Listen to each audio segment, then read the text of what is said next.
ہاں مگر میں اسے دیکھ کر ارد گرد کی پرواہ کیے بغیر چلاتی بھاگی اس کے پیچھے، مگر وہ لینڈ لارڈ اپنی چمچماتی گاڑی میں بیٹھا اور چلا گیا۔ میرا گلا ابھی تک دکھ رہا ہے چلانے کی وجہ سے، لوگ بھی مجھے پاگل ہی سمجھ رہے ہوں گے۔ گولی مارو لوگوں کو بیا، اب کہاں سے ڈھونڈیں گے ہم اسے؟ جب سے امی کو پتہ چلا ہے وہ اٹھتے بیٹھتے اس نامعلوم کو یاد کرتی رہتی ہیں۔ ہمیں تو کوئی ایسی جگہ بھی نہیں پتہ جہاں کنفرم ہو کہ وہ جاتا ہے، نیہا نے پریشانی سے کہا، مگر نیہا کی بات پر ابیہا کو اس نامعلوم شخص کی موجودگی والی جگہ کا سراغ مل چکا تھا۔ جی ہاں، ابیہا کے دماغ میں نائٹ کلب کا دھماکہ ہوا تھا۔ ابیہا کے دماغ میں نائٹ کلب کا دھماکہ ہوا، یہ وہی جگہ ہے جہاں اس کی موجودگی یقینی تھی۔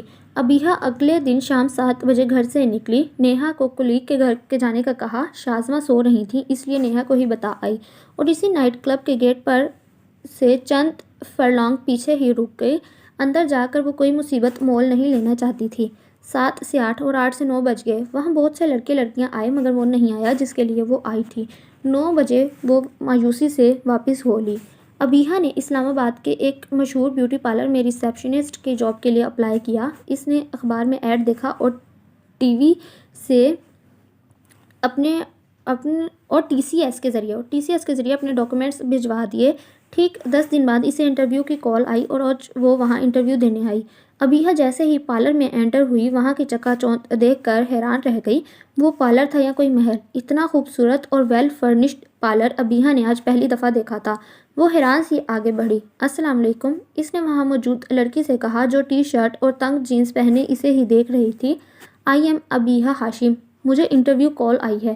اوہ، اس لڑکی نے ہونٹ سکیڑے، تم ہو ابیہا ہاشم؟ وہ اس کے حلیے پر تمسخرانہ نظر ڈالتی مسکرائی۔ جی، اوکے فائن، سٹ ڈیئر اینڈ ویٹ۔ میم ابھی نہیں آئی، وہ روکھے انداز میں کہہ کر اپنے سیل پر بزی ہو گئی۔ ابیہا وہاں موجود صوفوں کی طرف بڑھ گئی۔ تقریباً آدھا گھنٹہ انتظار کرنے کے بعد ماڈرن سی 30-32 سال کی لڑکی داخل ہوئی اور سر ہلا کر سب کو وش کرتی اپنے آفس میں چلی گئی۔ یہی ہوں گی میم، یہ بھی اتنی ماڈرن ہے اور میں؟ ابیہا نے خود کو دیکھا، بلیک شلوار، براؤن قمیض پر بلیک بڑی سی چادر ماتھے تک اوڑھے وہ یہاں موجود سب لڑکیوں سے الگ تھلگ اور عجیب لگ رہی تھی۔ مس ابیہا ہاشم، میم بلا رہی ہیں آپ کو، اطلاع دی گئی۔ جی۔ ابیہا مرے مرے قدم اٹھاتی آفس گئیں جہاں موجود میم نے چند پیشہ ورانہ سوالات کیے۔ جی تو مس ابیہا ہاشم، آپ کی ایجوکیشن اٹریکٹیو ہے بٹ وہ رکی۔ ایکچولی ابیہا، آپ کو خود میں تھوڑا سا چینج لانا ہوگا۔ مثلاً ابیہا سمجھ تو گئی تھی مگر پھر بھی اس کے منہ سے سننا چاہتی تھی۔ آپ کو اپنی ڈریسنگ تھوڑی بدلنا ہوگی بس۔ وہ مسکرائی۔ سوری میم، میں نہ تو دوپٹہ اتار کر پھر سکتی ہوں نہ ہی تنگ جینس پہن کر خود کو شو آف کر سکتی ہوں، اسی لیے میں اپنی ریکوائرمنٹ کے مطابق آپ کسی کو ہائر کر لیں۔ ابیہا بات ختم کرتی ہوئی کھڑی ہوئی۔ مگر میں نے تو تمہیں دوپٹہ اتارنے کو کہا نہ ہی جینس پہننے کو، وہ حیران ہوتی ہوئی بولی۔ کہا نہیں، مگر آپ کہنا تو یہی چاہتی ہیں۔ دیکھو ابیہا، مجھے واقعی پڑھے لکھے اور سینئر اسٹاف کی ضرورت ہے۔ یہاں جو لڑکیاں پہلے موجود ہیں وہ ماڈرن ضرور ہیں مگر محنتی نہیں، اس لیے میں تمہیں اپوائنٹ کرنا چاہتی ہوں۔ تمہارے حلیے سے مجھے اعتراض نہیں مگر اس چادر کے بجائے اگر دوپٹے سے خود کو کور کر لو گی تو بری نہیں لگو گی۔ پے اور ٹائم بھی ڈسکس ہو جائے گا اگر تم ایگری ہو تو۔ وہ پینسل گھماتی ابیہا کو دیکھ کر بولی۔ ابیہا سر ہلاتی واپس چیئر پر بیٹھ گئی۔ آئلہ میم نے سیلری اور ٹائم ڈسکس کر کے ابیہا کو اوکے کیا اور 2 دن بعد وہاں سے جاب شروع کرنے کا کہا۔ ابیہا شکریہ ادا کرتی واپسی کے لیے نکلتی مگر جاتے جاتے اس کلب کے سامنے آنا نہ بھولی جہاں وہ وقفے سے 4 دفعہ آ چکی تھی مگر وہ نہیں آیا تھا۔ آج بھی وہ مایوس سی واپس لوٹ آئی تھی۔ زرار بیٹا شادی کر لے، کب تک یوں ہی چھڑا چھانٹ پھرتا رہے گا؟ اماں جان نے پاس بیٹھے زرار کے کندھے پر ہاتھ رکھ کر کہا۔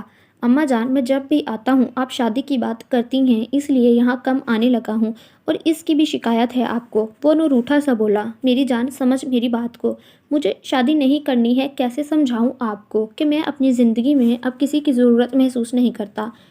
دیکھ، آج نہیں ہے ضرورت مگر چند سال گزارنے کے بعد تجھے گھر والی اور بچوں کی ضرورت محسوس ہوگی تب کیا کرے گا؟ اف اماں جان، یہ گھر والی کیا ہوتا ہے؟ وہ لفظ گھر والی سن کر محظوظ ہوا۔ چل مجھے باتوں میں مت لگا، مان جا میری بات زرار، وہ بس ضد ہوئی۔ اماں جان پلیز، ابھی نہیں، ابھی دل نہیں مانتا۔ جب مجھے لگا کہ اب شادی کر لینی چاہیے تو آئی پرومس میں کر لوں گا۔ ہاں بڈھا ہو کر کرے گا مگر تب تجھے کوئی اپنی لڑکی نہیں دے گا، سمجھا؟